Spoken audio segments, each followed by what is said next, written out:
பல்வேறு அரசியல் திருப்புமுனைகளை கண்ட சேலம் மாநகரில் நம்முடைய தேசத்தந்தை பாரத பிரதமர் நரேந்திர மோடி அவர்கள் நமது பிரதமர் நம்மோடு உரையாற்ற இதோ வருகிறார். பாரத் மாதா கி, பாரத் மாதா கி, மோடி மோடி மோடி. நன்றி.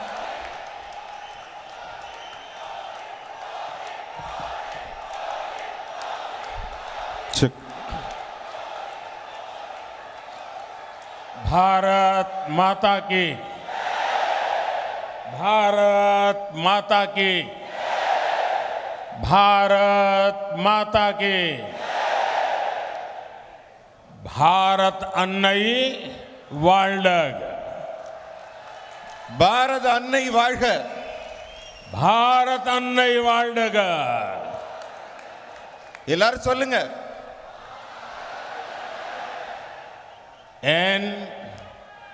என்பாரந்த் தமிழ் சகோதர சகோதரிகளே वणक्कम. सबसे पहले मैं इस पवित्र भूमि पर कोट्टई मारियम्मन मंदिर को नमन करता हूं. बीते सप्ताह में मुझे अनेक बार तमिलनाडु आने का सौभाग्य मिला, आप सबके दर्शन करने का सौभाग्य मिला. तमिलनाडु में बीजेपी को मिल रहा ये जन समर्थन पूरा देश देख रहा है, पूरा देश इसकी चर्चा कर रहा है. कल मैं कोयम्बटूर में जनता जनार्दन के बीच था. बीजेपी और मोदी को, एनडीए और मोदी को ये जो जन समर्थन मिल रहा है, ये जो आशीर्वाद मिल रहे हैं, इसने डीएम की सरकार की नींद उड़ा दी है, नींद उड़ा दी है. என் அன்பார்ந்த தமிழ் சகோதர சகோதரிகளே, உங்கள் அனைவருக்கும் வணக்கம். முதல்ல இந்த புண்ணிய பூமியில இருக்கிற நம்ம கோட்டை மாரியம்மனை வணங்கி என் உரையை தொடங்குகிறேன். இதுக்கு முன்னாடி நான் பலமுறை தமிழ்நாடு வந்திருக்கிறேன். இந்த நல்ல வாய்ப்பு எனக்கு மீண்டும் இப்ப சேலம் வரும்போது கிடைத்திருக்கிறது. தமிழகத்தில் இப்ப பாரதிய ஜனதா கட்சிக்கும் எனக்கும் கிடைத்து வரும் மிக பெரிய மக்கள் ஆதரவை நாடே பார்த்து கொண்டிருக்கிறது, இந்திய நாடே பார்த்து கொண்டிருக்கிறது. இதை பற்றி தான் நாடு முழுவதும் பேச்சாக இருக்கிறது. நேற்றைக்கு நான் கோயம்புத்தூர்ல மக்கள் மத்தியில அவங்க ஜன சமுத்திரத்துல நீந்தி கொண்டே பயணம் செய்தேன். தமிழகத்தில் மோடி ஆகிய எனக்கும் பாரதிய ஜனதா கட்சிக்கும் என்டிஏ கூட்டணிக்கும் பாரதிய ஜனதா கட்சிக்கும் கிடைக்கும் ஆதரவை பார்த்து திமுகவின் தூக்கமே தொலைந்து போய்விட்டது.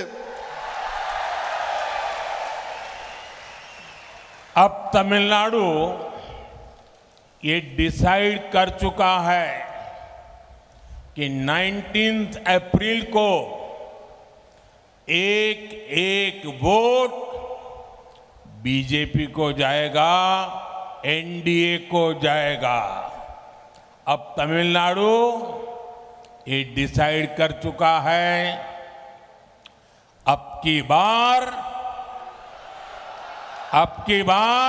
400 पार, अब की बार 400 पार, डेवलप भारत के लिए, 400 पार, डेवलप भारत के लिए, 400 पार, डेवलप तमिलनाडु के लिए, 400 पार, डेवलप तमिलनाडु के लिए, मॉडर्न इंफ्रास्ट्रक्चर के लिए, मॉडर्न इंफ्रास्ट्रक्चर के लिए, थर्ड लार्जेस्ट इकोनॉमी के लिए, 400 पार, थर्ड लार्जेस्ट इकोनॉमी के लिए, 400 पार, आत्मनिर्भर भारत के लिए, आत्मनिर्भर भारत के लिए, फार्मर वेलफेयर के लिए, फार्मर वेलफेयर के लिए, फिशरमैन की समृद्धि के लिए, फिशरमैन की सुरक्षा के लिए 400 पार।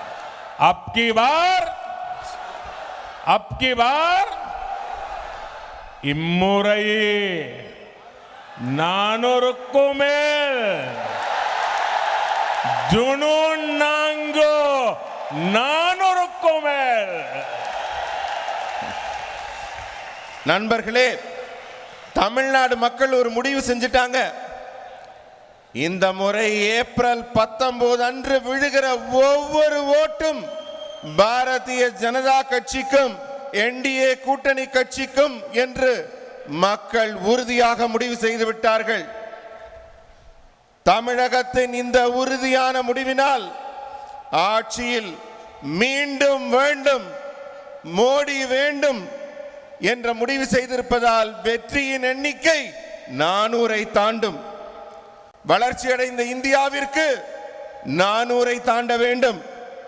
வளர்ச்சியடைந்த தமிழகத்தை அடைய 400-ஐ தாண்ட வேண்டும். நவீன உள்கட்டமைப்பிற்கு வெற்றி எண்ணிக்கை 400-ஐ தாண்ட வேண்டும். மூன்றாவது மிகப்பெரிய பொருளாதாரத்தை உருவாக்குவதற்காக 400-ஐ தாண்ட வேண்டும். பாரதம் தன்னிறைவு பெற 400-ஐ தாண்ட வேண்டும். பிரதமர் அவர்கள் தமிழ்ல சொன்னாங்க இல்லையா, 400க்கும் மேல. பாரதம் தன்னிறைவு பெற 400க்கும் மேல. விவசாயிகள் பயனடைய 400க்கும் மேல. மீனவர்கள் பாதுகாப்புக்கு 400க்கும் மேல. எல்லாரும் சொல்லுங்க, இம்முறை மீண்டும் 400 வேண்டும். இம்முறை மீண்டும் ஜூன் 4. साथियों, डेवलप तमिलनाडु के एनडीए के मिशन को एक और नई ऊर्जा मिली है। हमारे वरिष्ठ नेता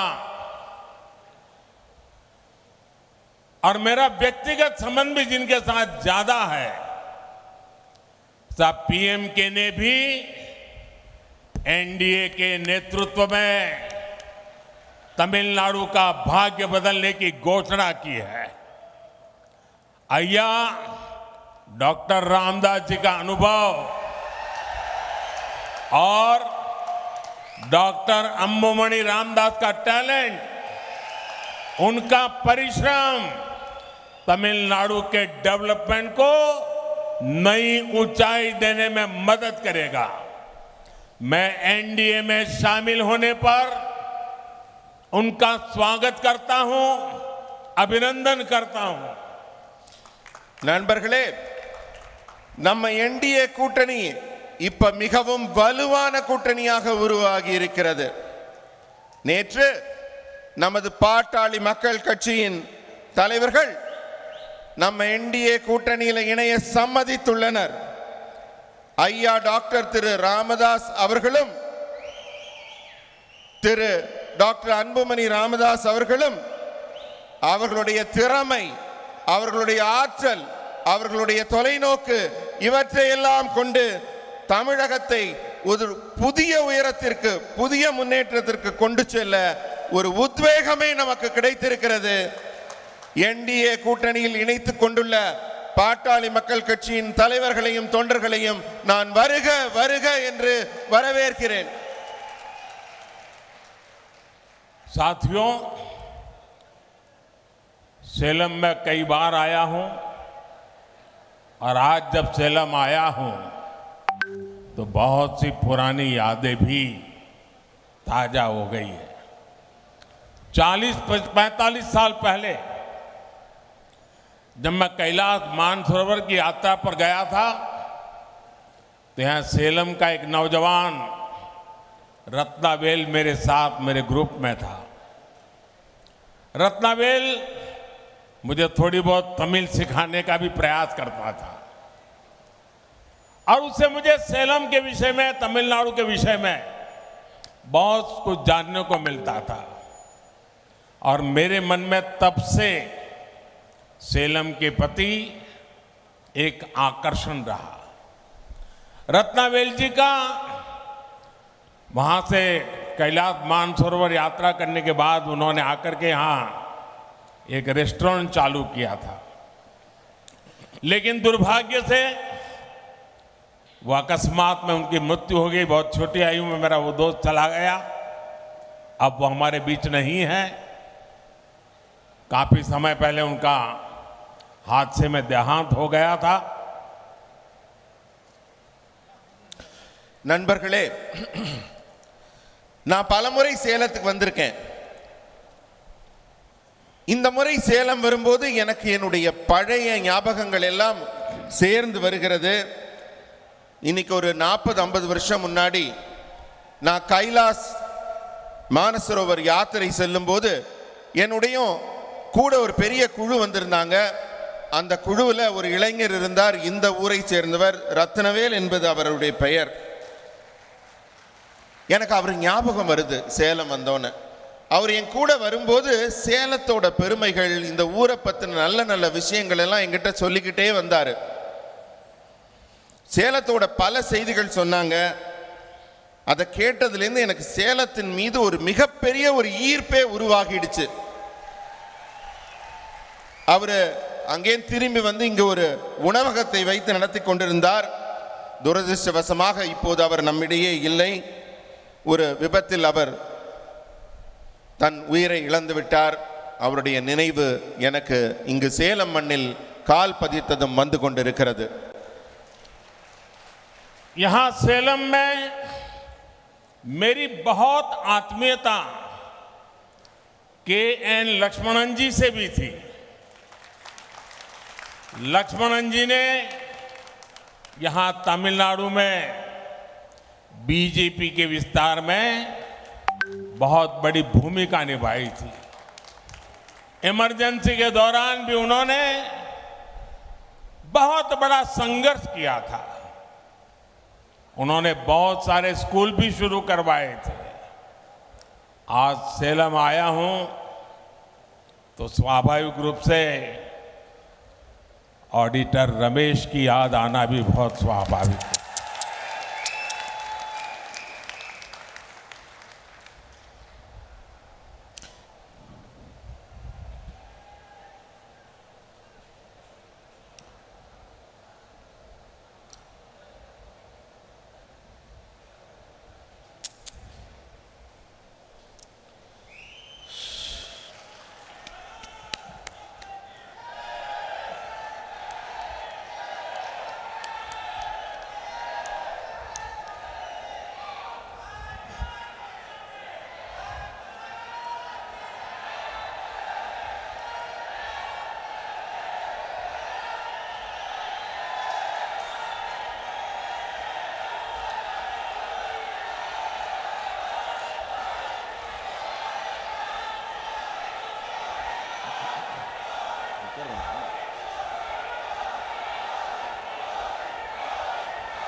दुर्भाग्य से आज सेलम का मेरा वो रमेश हमारे बीच नहीं है। पार्टी के लिए रमेश दिन रात काम करने वाला हमारा साथी था।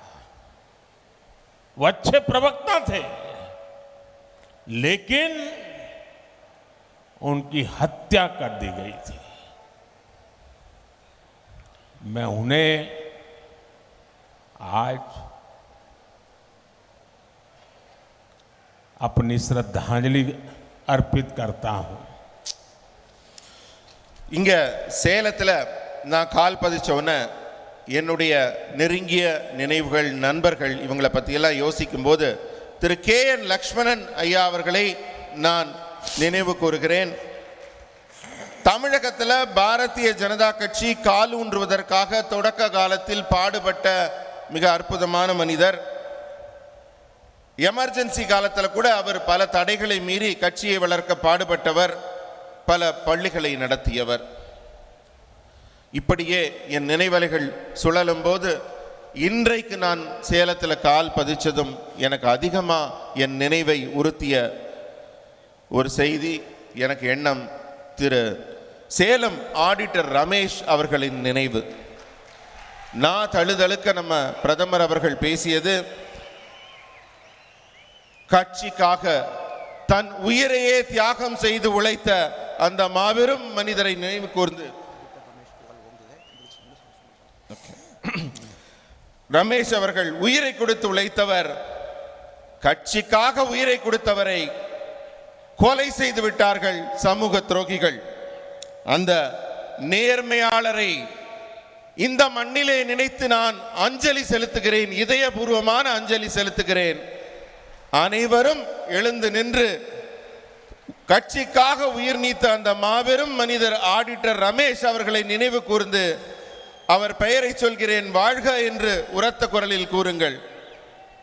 ஆடிட்டர் ரமேஷ் அவர்கள் புகழ், ஆடிட்டர் ரமேஷ் அவர்கள் புகழ்.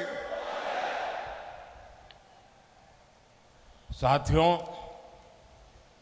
अभी तो चुनाव अभियान की शुरुआत हुई है, लेकिन इंडिया अलायंस के प्लान मुंबई में उनकी पहली रैली में ही उनका मैनिफेस्टो, उनके बद इरादे खुल करके सामने आ गए हैं। मुंबई के शिवाजी पार्क में इंडिया अलायंस ने खुलेआम घोषणा की है कि हिंदू धर्म की जिस शक्ति में आस्था होती है, उन्हें इस शक्ति का विनाश करना है। हिंदू धर्म में शक्ति किसे कहते हैं, ये तमिलनाडु का हर व्यक्ति जानता है। நண்பர்களே, தேர்தல் பிரச்சாரம் இப்ப படு வேகமாக நாடு முழுவதும் தொடங்கிவிட்டது. ஆனால் தொடக்கத்திலேயே காங்கிரஸ் திமுகவின் இந்தி கூட்டணியின் எண்ணம் என்ன என்பது தெளிவாக புரிந்துவிட்டது. மும்பையில் சிவாஜி பார்க்கில் நடந்த அவங்களோட முதல் பேரணியிலேயே அவங்க அசல் ரூபம் என்னன்னு தெரிய வந்துருச்சு.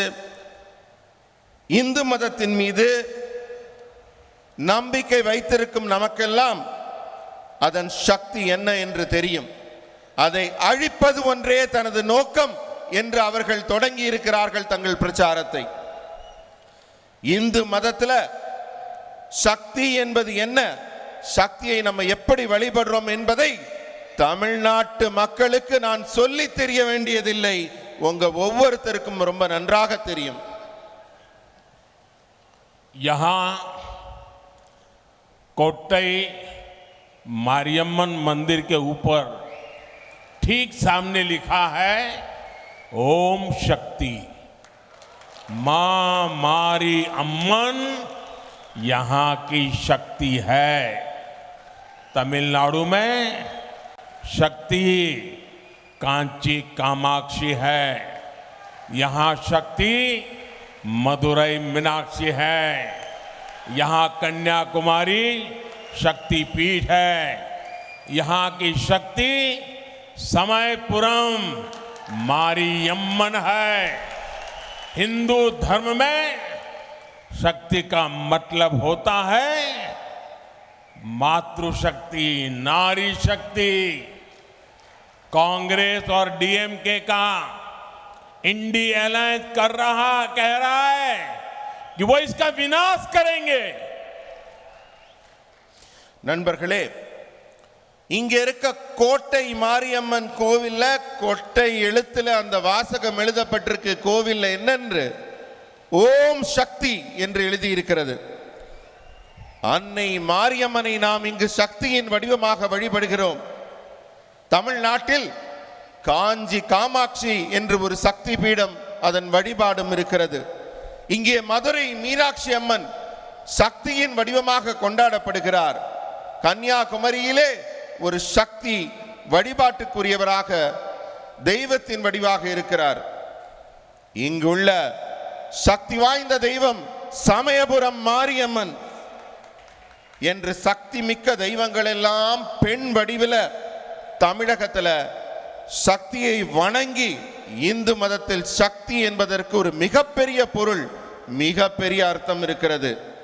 ஆனால் இந்த காங்கிரஸ் திமுக கூட்டணி இருக்கிறதே, அவர்கள் இந்த சக்தியின் வடிவத்தை, இதன் ஆன்மீக அம்சத்தை, இந்த சனாதனத்தை அழித்து விடுவோம் என்று கூறி வருகின்றனர். இதை அனுமதிக்க முடியுமா?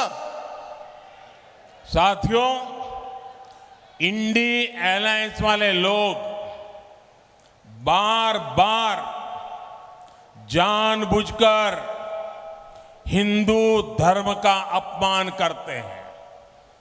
हिंदू धर्म के खिलाफ इनका हर बयान बहुत सोचा समझा हुआ होता है। आप देखिए, और किसी धर्म का अपमान डीएमके कांग्रेस का इंडी अलायंस कभी नहीं करता। किसी और धर्म के खिलाफ इनकी जुबान से एक शब्द नहीं निकलता, लेकिन हिंदू धर्म को गाली देने में ये एक सेकंड नहीं लगाते। ऐसा कैसे हो सकता है? कैसे ऐसा हो सकता है? इन्होंने तमिल संस्कृति के प्रतीक पवित्र सेंगोल की संसद में स्थापना का विरोध किया। पवित्र सेंगोल यहां के मठों से जुड़ा हुआ है, इसलिए ये जानबूझकर उसका भी अपमान करते हैं। நண்பர்களே, இந்த இந்தி கூட்டணி இருக்கிறதே, அவர்கள் வேண்டுமென்றே மீண்டும் மீண்டும் இந்து மதத்தை தொடர்ந்து அவமதித்துக் கொண்டே இருக்கிறார்கள். இந்து மதத்திற்கு எதிராக அவர்கள் ஒரு கருத்தியலை உருவாக்கி கொண்டிருக்கிறார்கள்.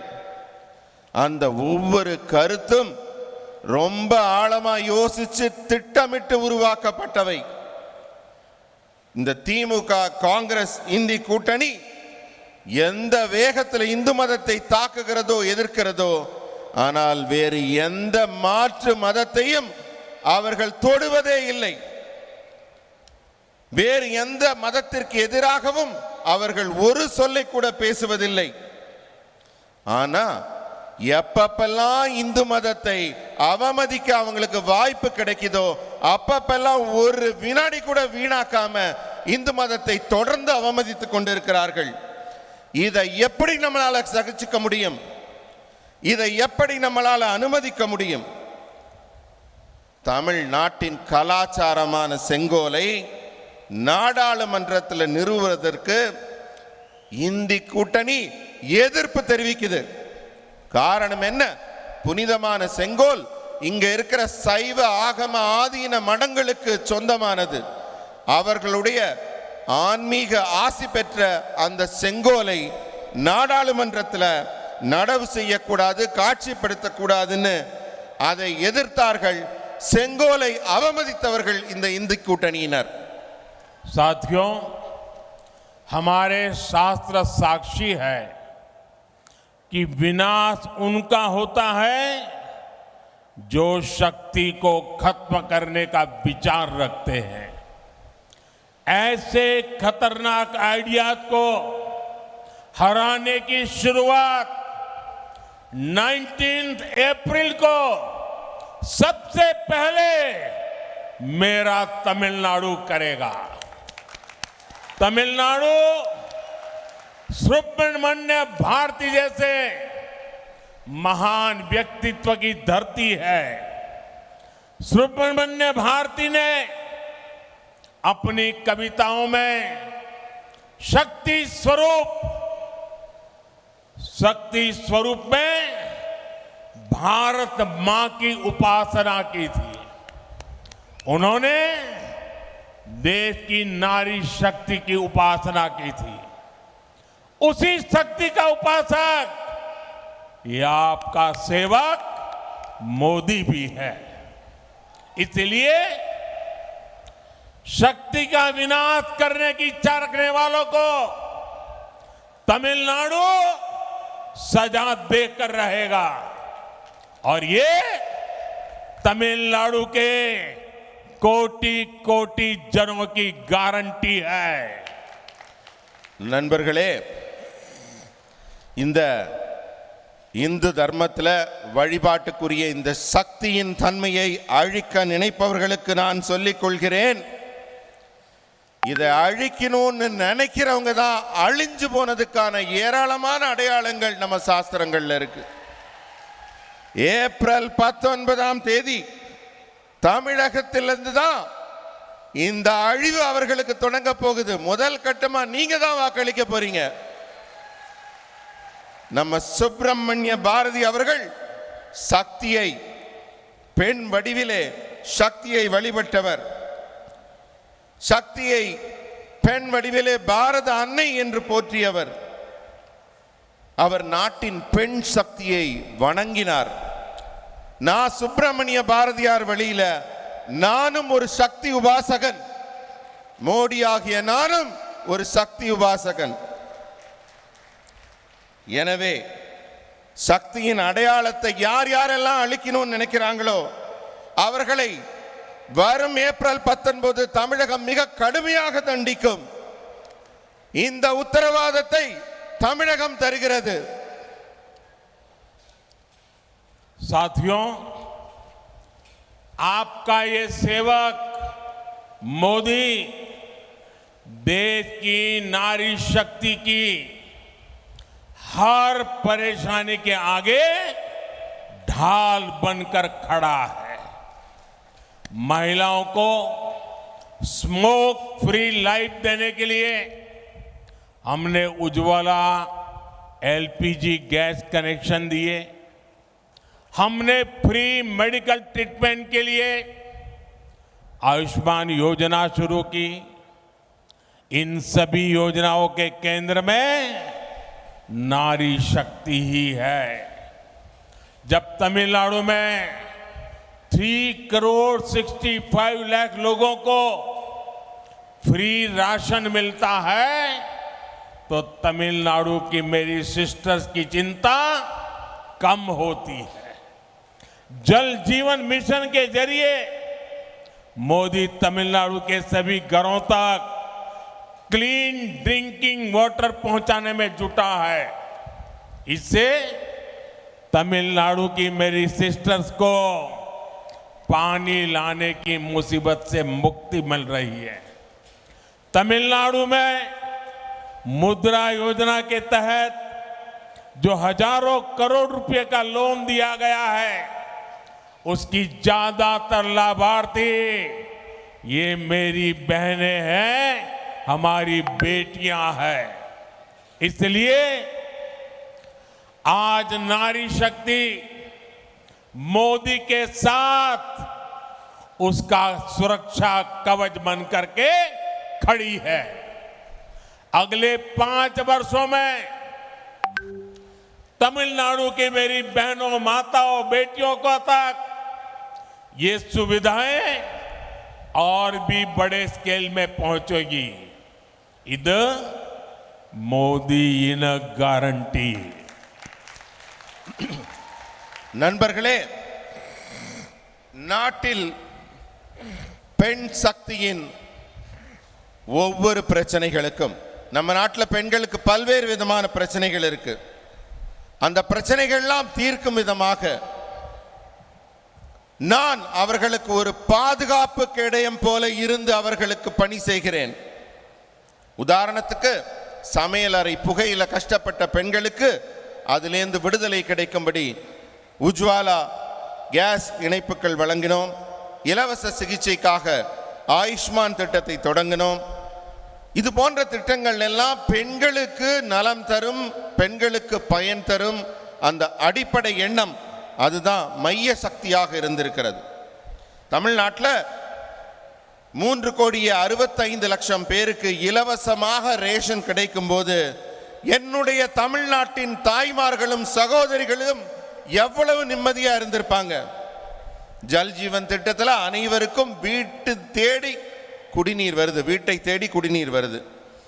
இதனால தண்ணீர் எடுக்கும் கவலை இல்லாமல் என் தமிழகத்தின் தாய்மார்களும் சகோதரிகளும் எவ்வளவு நிம்மதியாக இருப்பார்கள். முத்ரா கடன் பல ஆயிரம் லட்சக்கணக்கான கோடிகள் கடன் வழங்கப்படுது. தமிழகம் தான் இதுல முன்னிலையில் நிற்குது. அதிலும் குறிப்பாக முத்ரா கடனில் பெண்கள் தான் அதிகமாக கடன் பெற்று பயனடைகிறார்கள். இதனாலெல்லாம் என்ன ஆச்சு தெரியுமா? இன்றைக்கு எந்த பெண் சக்திக்காக நாங்கள் திட்டங்களை நடத்தினோமோ அந்த பெண் சக்தி தான் இன்று எனக்கே பாதுகாப்பு கவசமாக இருக்கிறது. பெண்கள் தான் பாஜகவின் பாதுகாப்பு கவசம் போல இருக்கிறார்கள். அடுத்த 5 ஆண்டுகள்ல இந்த வசதிகள் இன்னும் பெரிய அளவில் இன்னும் நல்ல நல்ல நலத்திட்டங்கள் இந்த தாய்மார்களையும் சகோதரிகளையும் சென்று அடையும். இது மோடியின் உத்தரவாதம். साथियों, इंडी अलायंस के लोग महिलाओं के साथ कैसा व्यवहार करते हैं, तमिलनाडु इसका साक्षी रहा है। आपको याद होगा जब जयललिता जी जीवित थी तब डीएमके के लोगों ने उनके साथ कैसा बिहेव किया था। यही डीएमके का रियल फेस है। इसलिए ये लोग पार्लियामेंट में विमेन रिजर्वेशन बिल का भी विरोध करते हैं। इसलिए तमिलनाडु में महिलाओं के खिलाफ अपराध बढ़ रहे हैं। 19 अप्रैल को मेरी माताओं बहनों को डीएमके के इस महिला विरोधी माइंडसेट के खिलाफ भी वोट करके उनको सजा देनी है। நண்பர்களே, இந்தி கூட்டணி இந்த திமுகவும் காங்கிரசும் பெண்களை எப்படியெல்லாம் கேவலமாக நடத்துகிறார்கள், இழிவுபடுத்துகிறார்கள். இதுக்கெல்லாம் தமிழ்நாடு தான் சாட்சி. உங்களுக்கு நினைவு இருக்கலாம், ஜெயலலிதா அம்மா உயிரோடு இருந்தப்ப அவரை திமுக காரங்க எப்படியெல்லாம் இழிவுபடுத்தினார்கள். கொஞ்சம் நினைச்சு பாருங்க. அதுதான் அவங்களோட உண்மையான முகம். அதனால தான் அவங்க இன்றைக்கு நாங்க மகளிர் இடஒதுக்கீடு மசோதாவை கொண்டு வரும்போது நாடாளுமன்றத்தில் அதை எதிர்க்கிறார்கள். தமிழ்நாட்டில் தான் பெண்களுக்கு எதிரான குற்றங்கள் மலிந்து போய் இருக்கிறது. ஆகவே என் தமிழகத்தின் தாய்மார்களே, என் சகோதரிகளே, வர்ற ஏப்ரல் 19ஆம் தேதி நீங்க வர்ற இந்த தேர்தலில் வழங்கக்கூடிய ஒரு தீர்ப்பு இருக்கிறதே, அது திமுகவுக்கு வழங்கக்கூடிய ஒரு பாடமாக இருக்க வேண்டும். பெண்களுக்கு எதிரான அவர்கள் மனநிலையை கண்டிப்பதாக நீங்கள் வாக்களிக்க வேண்டும். साथियों, डीएमके और Congress two sides of the same coin है। डीएमके और कांग्रेस का मतलब है बिग करप्शन। डीएमके और कांग्रेस का मतलब है वन फैमिली रूल। इसलिए देश में कांग्रेस की छुट्टी हुई तो देश आज 5G टेक्नोलॉजी में पहुंच गया है। लेकिन तमिलनाडु में डीएमके का अपना अलग ही 5G चल रहा है। डीएमके का 5G यानी एक ही फैमिली की 5th जनरेशन का तमिलनाडु पर कब्जा। इस 5G फैमिली ने 2G स्कैम करके पूरी दुनिया में भारत और तमिलनाडु की इमेज गिराई है। अगर मैं इनके स्कैम गिनाने लगूं तो पूरा दिन खत्म हो जाएगा। बीजेपी सरकार तमिलनाडु के डेवलपमेंट के लिए lakhs of crore of rupees भेज रही है और यहां की सरकार उसे लूटने में लगी है। நண்பர்களே, திமுகவும் காங்கிரஸும் ஒரே நாணயத்தின் ரெண்டு பக்கம் இருக்கிற பக்கங்கள். திமுகவும் காங்கிரஸும் அர்த்தம் என்னன்னு கேட்டீங்கன்னா, ஒரு பக்கம் ஊழல், ஒரு பக்கம் குடும்ப ஆட்சி. இவர்கள் ரெண்டு பேரும் ஊழலையும் குடும்ப ஆட்சியையும் தொடர்ந்து செய்பவர்கள். அதனால தான் காங்கிரஸ் ஆட்சியிலிருந்து வீட்டுக்கு அனுப்பப்பட்ட பிறகு நம்ம நாட்டில் 5G தொழில்நுட்பமே வளருது. ஆனால் தமிழ்நாட்டில் திமுக ஒரு புது டெக்னாலஜி கண்டுபிடிச்சிருக்காங்க. அவங்க ஒரு தனியாக ஒரு 5G நடத்திக்கிட்டு இருக்காங்க. அது என்ன 5G தெரியுமா? திமுகவின் 5G என்பது அவங்களுடைய 5வது ஜெனரேஷன், அவங்களுடைய 5வது தலைமுறை மீண்டும் ஆட்சிக்கு வரணும்னு ஆசைப்படுறாங்க. 5G மோசடி, 5G குடும்ப ஆட்சி மோசடி. ஆனா இவங்க இதுக்கு முன்னாடி செஞ்சது 2G ஊழல் மோசடி. உலகம் முழுக்க இந்தியாவை தலைகுனிய செய்தவர்கள் திமுகவினர். இவங்க பண்ண ஊழல் எல்லாம் நான் பட்டியலிட்டேன்னா அதுக்கு இன்னைக்கு ஒரு நாள் பத்தாது.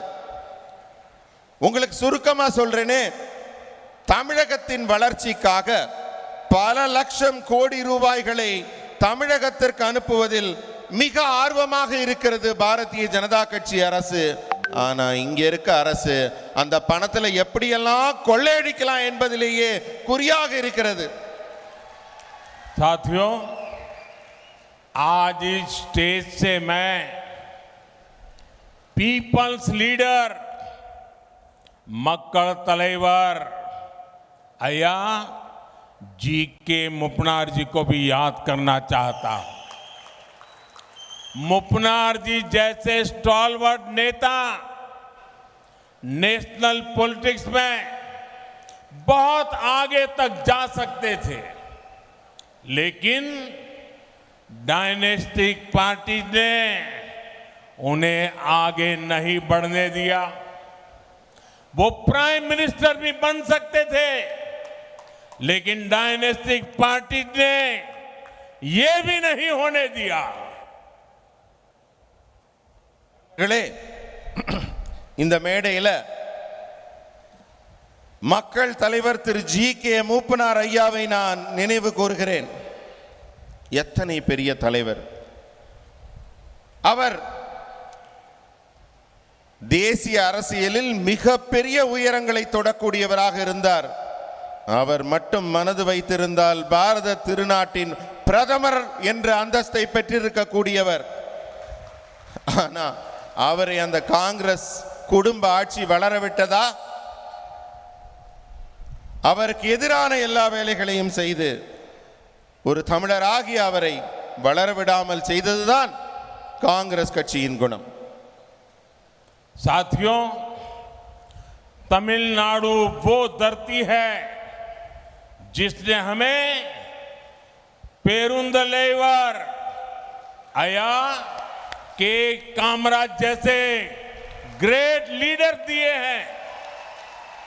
चाहे पॉलिटिक्स में ऑनेस्टी की बात हो या फिर उनकी मिड डे मील जैसी क्रांतिकारी वेलफेयर स्कीम्स हो, वो हमारे लिए बहुत बड़ी इंस्पिरेशन रहे हैं। गरीब बच्चों तक एजुकेशन को ले जाने के लिए उनके कार्यों को आज भी याद किया जाता है। நண்பர்களே, இந்த மேடையில் நான் தமிழ்நாட்டின் ஒப்பற்ற பெருந்தலைவர் ஐயா காமராஜர் அவர்களையும் நினைவு கூறுகிறேன். அரசியலில் நேர்மை அப்படின்னாலே கர்ம வீரர் காமராஜர் ஐயா முகம்தான் ஞாபகத்துக்கு வருகிறது. அவர் உருவாக்கிய மாணவர்களுக்கான மதிய உணவு திட்டம் ஒரு மிகப்பெரிய திட்டம். ஏழை மாணவ மாணவியருக்கு உணவு வழங்கி அவர் கல்வியை வளர்க்க வேண்டும் என்று ஆரம்பித்த அந்த மக்கள் நல திட்டம் எனக்கெல்லாம் மிகப்பெரிய இன்ஸ்பிரேஷனாக, எனக்கு நல்ல திட்டங்களை மக்களுக்கு தர வேண்டும் என்பதற்கு ஒரு வழிகாட்டியாக அது போன்ற ஒரு ஒப்பற்ற தலைவரின் செயல் அமைந்திருந்தது. साथियों, बीजेपी और एनडीए बड़े सपने देखती है, बड़े लक्ष्य बनाती है और उन्हें हासिल करके भी दिखाती है। आज दुनिया में भारत की पहचान मॉडर्न इंफ्रास्ट्रक्चर से है। बीजेपी सरकार ने देश में थाउजेंड्स ऑफ किलोमीटर के हाईवे और एक्सप्रेसवेज बनाए हैं। आज देश में 20 से ज्यादा एम्स हैं, दर्जनों नए मेडिकल कॉलेज और आईआईटीज खुले हैं।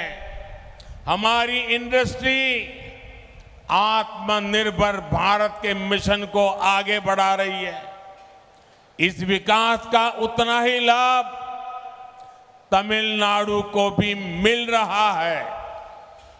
நண்பர்களே, பாரதிய ஜனதா கட்சியும் என்டிஏ கூட்டணி அரசும் பல பெரிய பெரிய கனவுகளை தன்னகத்தை வைத்துக் கொண்டிருக்கிறது. என்டிஏ மிகப்பெரிய இலக்குகளை நிர்ணயிக்கிறது. பல இலக்குகளை நாம் அடைந்து கொண்டும் இருக்கிறோம். இன்று இந்தியாவில் நவீன உள்கட்டமைப்பு மூலம் மிகப்பெரிய உயரங்களை நாம் தொட்டுக் கொண்டிருக்கிறோம். பாஜக அரசு நாட்டில் ஆயிரக்கணக்கான கிலோமீட்டர் தூரம் நெடுஞ்சாலைகளையும் விரைவாக செல்லும் சாலைகளையும் உருவாக்கி இருக்கிறது. இன்றைக்கு நாட்டில் 20க்கும் மேற்பட்ட எய்ம்ஸ் மருத்துவ கல்லூரிகள் தொடங்கப்பட்டிருக்கு. டஜன் கணக்கான மருத்துவ கல்லூரிகள், ஐஐடிக்கள் தொடங்கப்படுகிறது. நம்மளுடைய தொழில்துறை தன்னம்பிக்கையான புதிய பாரதத்தை உருவாக்கும் நோக்கத்தை முன்னெடுத்து செல்கிறது. இந்த எல்லா வளர்ச்சியும் தமிழகத்தையும் சேர்த்து தமிழகத்தையும் முன்னுக்கு கொண்டு சென்று கொண்டிருக்கிறது. साथियों, एनडीए सरकार देश में 2 डिफेंस कॉरिडोर बना रही है। इसमें एक हमारे तमिलनाडु में बन रहा है। बीजेपी सरकार देश भर में 7 मेगा टेक्सटाइल पार्क बना रही है, जिनमें से एक हमारे तमिलनाडु में तैयार होगा। हमारी सरकार ने स्पेशलिटी स्टील के उत्पादन से जुड़ी योजना के लिए 6,000 करोड़ रुपए मंजूर किए हैं। इससे यहां की स्टील इंडस्ट्री को भी बहुत बड़ा फायदा होगा। यहां रेलवे इंफ्रास्ट्रक्चर के लिए 500 करोड़ रुपए खर्च किए गए हैं। यहां वंदे भारत एक्सप्रेस भी चल रही है। நண்பர்களே, நம்ம என்டிஏ அரசு நாட்டில் 2 பாதுகாப்பு வழித்தடங்களை அமைத்துக் கொண்டிருக்கிறது. அதிலே ஒன்று நாட்டிலே உருவாகிற 2 பாதுகாப்பு வழித்தடத்தில் ஒன்று தமிழகத்தில் அமைகிறது. பாரதிய ஜனதா கட்சி அரசு நாடு முழுவதும் 7 உயர்தரமான ஜவுளி பூங்காக்களை அமைத்து வருகிறது. அந்த 7இல் ஒன்றாக தமிழகத்தில் ஒரு ஜவுளி பூங்கா உருவாக்கப்பட்டு வருகிறது. சிறப்பான எஃகு தயாரிப்பு தொடர்பான இரும்பு தயாரிப்பு தொடர்பாக 6,000 கோடி ரூபாய் செலவிலே ஒரு திட்டம் தயாரிக்கப்பட்டிருக்கிறது. மத்திய அரசு அதற்கு ஒப்புதல் அளித்திருக்கிறது. இதன் மூலம் சேலத்தின் உருக்கு தொழிலும் பெரிதும் பயனடைய இருக்கிறது. ரயில்வே உள்கட்டமைப்புக்காக இங்க 260 கோடி ரூபாய் செலவு செய்யப்பட்டுள்ளது. இப்ப இந்த பகுதிக்கு வந்தே பாரத் ரயிலும் வந்து கொண்டிருக்கிறது. साथियों, तमिलनाडु में एनडीए विजय का विश्वास लेकर के आपके आशीर्वाद लेने आई है। तमिलनाडु में जिनसे हमारा गठबंधन हुआ है, जो सारे हमारे नेता एनडीए का नेतृत्व कर रहे हैं और जिन्होंने डेवलप तमिलनाडु, डेवलप भारत का संकल्प लिया है, मैं उनमें से हर एक दल के नेता का, हर सीनियर नेता का आज आदरपूर्वक धन्यवाद करता हूं। आप ये मानकर चलिए कि मैं इन सभी आदरणीय नेताओं का नामोल्लेख कर ही रहा हूं और आज सबका हृदय से धन्यवाद कर रहा हूं। आपके साथ से, आपके सहयोग से हमको और तमिलनाडु को नई ऊंचाई पर ले जा करके, भारत को नई ऊंचाई पर ले जा करके, डेवलपमेंट की नई ऊंचाइयां पार करके हम दिखाएंगे। ये हम सबकी आपको गारंटी है। நண்பர்களே, தமிழ்நாட்டில் இப்ப நம்ம கூட்டணியில இணைந்திருக்கும் தலைவர்கள், என்டிஏ கூட்டணியில் இணைந்திருக்கும் தலைவர்கள் ஒவ்வொருவரையும் நான் வணங்கி வரவேற்கிறேன். ஒரு உறுதியான தமிழகத்தை உருவாக்குவதற்காக, ஒரு வலிமையான பாரதத்தை உருவாக்குவதற்காக சபதம் எடுத்துக்கொண்டு வேற எதையும் பற்றி கவலைப்படாமல் நாட்டின் நலனை கருத்து கொண்டு நம்மிடையே இணைந்திருக்கும் ஒவ்வொரு தலைவரையும் நான் இதயபூர்வமாக இந்த கூட்டணிக்கு வரவேற்கிறேன். உங்க ஒவ்வொருத்தரோட உழைப்பினாலையும் நான் உறுதியாக சொல்கிறேன், நம்ம நாடு வலிமையான பாரதமாக உருவாகும், வளர்ச்சியடைந்த பாரதமாக உருவாகும். புதிய உயரங்களை தொடுவதற்கான உத்வேகம் உங்கள் ஒவ்வொருத்தர் வருகையாலும் கிடைக்கும் என்று மேடையில் இருக்கும் அனைத்து தலைவர்களையும் வணங்கி இதயபூர்வமாக வரவேற்று உங்களுக்கு என் நன்றிகளை தெரிவித்துக் கொள்கிறேன். साथियों, अगले 5 इयर्स तमिलनाडु के डेवलपमेंट के लिए बहुत अहम होने जा रहे हैं। अगले 5 इयर्स करप्शन के खिलाफ हमारी लड़ाई के लिए अहम साबित होंगे। इसके लिए 19 अप्रैल को तमिलनाडु को नया रिकॉर्ड बनाना है। आपको तमिलनाडु में बीजेपी के, एनडीए के सभी कैंडिडेट्स को भारी बहुमत से जिताना, और इसलिए मैं आज तमिलनाडु की धरती पर बार बार आके जनता जनार्दन से मिलकर के आपसे प्रार्थना कर रहा हूं और आपके आशीर्वाद चाहता हूं। आज मुझे एक बात और भी आपसे कहनी थी। मैं हैरान हूं जी, आज अगर कहीं कोई मान लीजिए बड़ा सा खंबा मिल गया, लोहे का मिल गया, तांबे का मिल गया, पत्थर का मिल गया, और पता चले कि 3000 साल पुराना है, 4000 साल पुराना है, तो हम ढोल पीटते हैं कि हमारे पास 3000 साल पुराना पत्थर मिला है, 4000 साल पुराना पत्थर मिला है।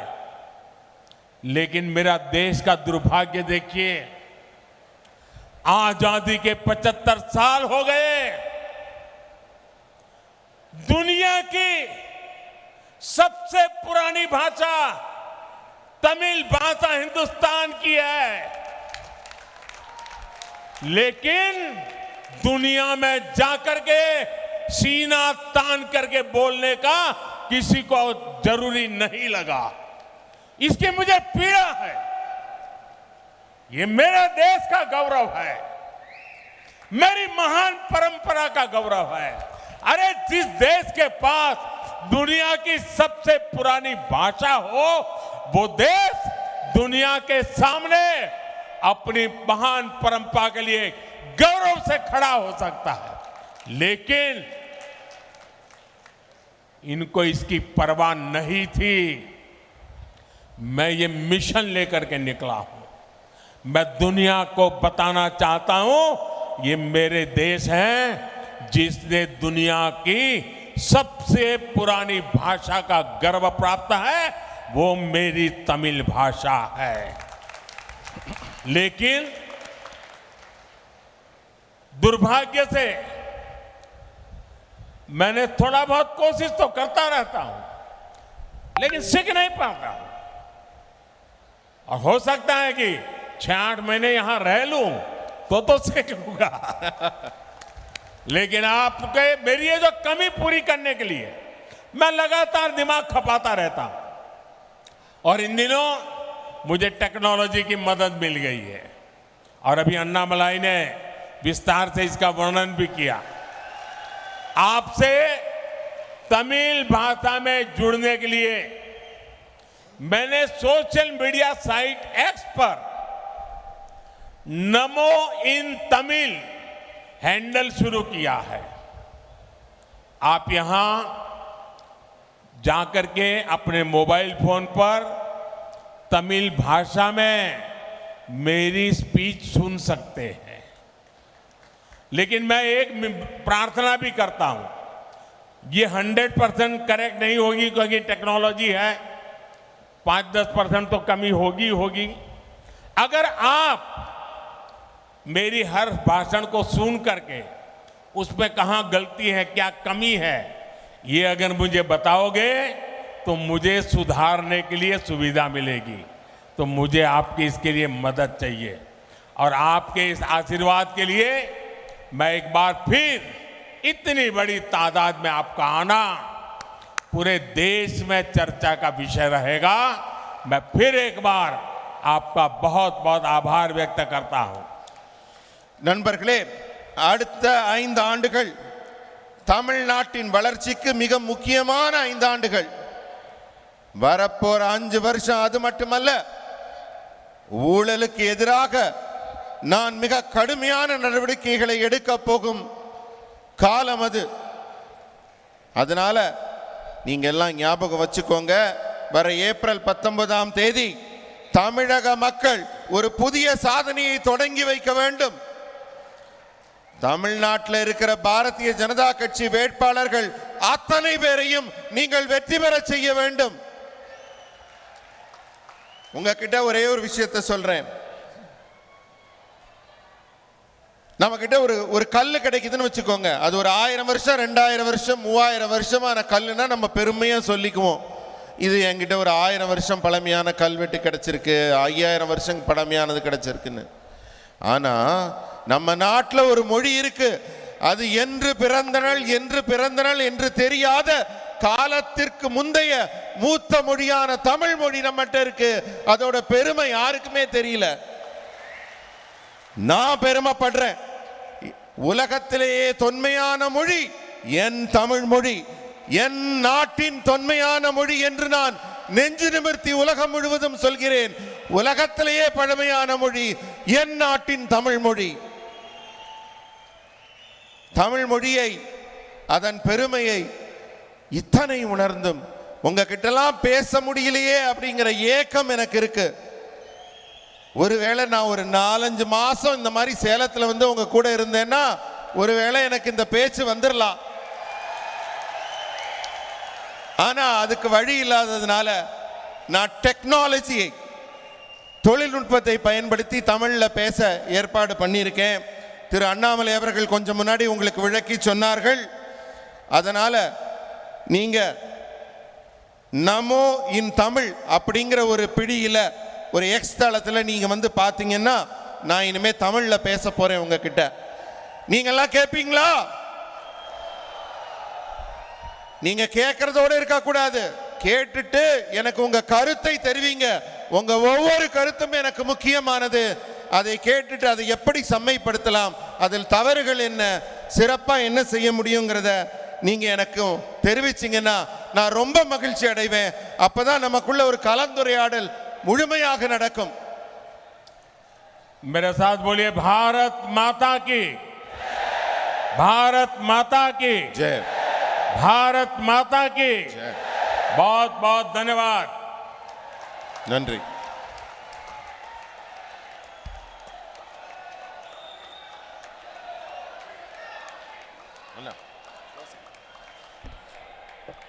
பாரத் மாதா கி, பாரத் மாதா கி, பாரத பிரதமர் நரேந்திர மோடி.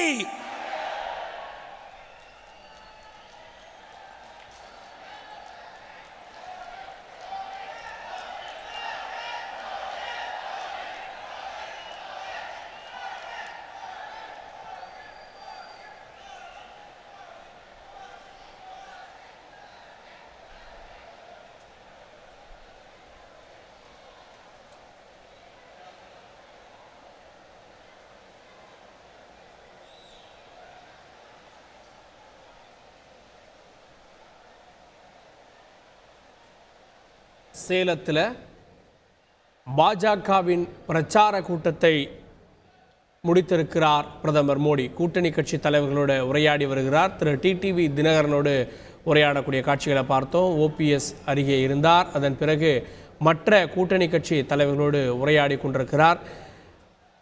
அடுத்து வரக்கூடிய 5 ஆண்டுகளுக்கான திட்டங்களும் இப்போதே எங்களிடம் இருக்கிறது. இந்த முறை 400 இடங்களில் வெல்வதுதான் இந்த தேர்தலின் இலக்கு என்ற முழக்கத்தை பிரதமர் முன்வைத்திருக்கிறார். ஜூன் 4 400க்கும் மேலே என்று பிரதமர் தன்னுடைய உரையை தொடங்கினார். குறிப்பாக தமிழ்நாட்டில் திமுகவை, காங்கிரஸ் மற்றும் இந்தியா கூட்டணியை பற்றி கடுமையான விமர்சனங்களை முன்வைத்தார். பெண் சக்தி தான் இந்த நாட்டுக்கு தேவை, சக்தியை அவமதித்து வருகிறது இந்தியா கூட்டணி என்று பிரதமர் இந்த குற்றச்சாட்டுக்களை முன்வைத்தார். பெண் சக்தி, தெய்வ சக்தி, நாரி சக்தி இது எங்களிடம் பாஜகவிடம் இருக்கிறது, நாங்கள் அவர்களை போற்றுகிறோம் என்று பிரதமர் தெரிவித்தார். அதன் அடையாளமாக அங்கே பிரதமர் புகைப்படம் எடுத்துக்கொள்வதை காட்சிகளில் பார்க்க முடிகிறது. பாஜகவுக்கு இந்த முறை தமிழ்நாட்டில் செல்வாக்கு கூடிவிட்டது. என்னுடைய ஒவ்வொரு பயணமும், நேற்றைய தினம் கோவை பயணம், மக்கள் வெள்ளத்தில், ஜன வெள்ளத்தில் நான் நீந்தி வந்தேன். இது திமுகவுக்கு அச்சத்தை ஏற்படுத்தி இருக்கிறது என்று பிரதமர் தன்னுடைய உரையின் போது தெரிவித்தார். தமிழ்நாட்டில் மட்டுமல்ல, இந்தியா முழுவதும் தமிழ்நாட்டில் பிரதமருக்கு இருக்கக்கூடிய வரவேற்பை பார்த்து ஒரு தாக்கம் ஏற்பட்டிருக்கிறது என்று பிரதமர் அவருடைய உரையில் குறிப்பிட்டார். செங்கோலை அவமதித்து விட்டார்கள், செங்கோலை நாங்கள் நிறுவியதை பாராட்டவில்லை என்றும் பிரதமர் குற்றச்சாட்டாக முன்வைத்தார். இதற்கெல்லாம் மக்கள் விடை சொல்ல வேண்டியது தேர்தல் நாளன்று என்று பிரதமர் இந்த குற்றச்சாட்டுகளையும் முன்வைத்து இந்த நிகழ்ச்சியில் பேசினார். தமிழ்நாட்டு மக்களிடம் ஆதரவு இருக்கிறது என்பதை பிரதமர் குறிப்பிட்டார். ஜன சமுத்திரத்தில் நீந்தி பயணம் செய்ய வேண்டிய அளவுக்கு எனக்கு நேற்றைய தினம் மக்கள் ஆதரவு இருந்தது என்று பிரதமர் தெரிவித்தார். தொடர்ந்து சேலத்தில் பிரதமர் உரையாற்றியதை தொடர்ந்து அங்கே இருக்கக்கூடிய தொண்டர்களை பார்த்து அவர் கையசைத்து செல்கிறார்.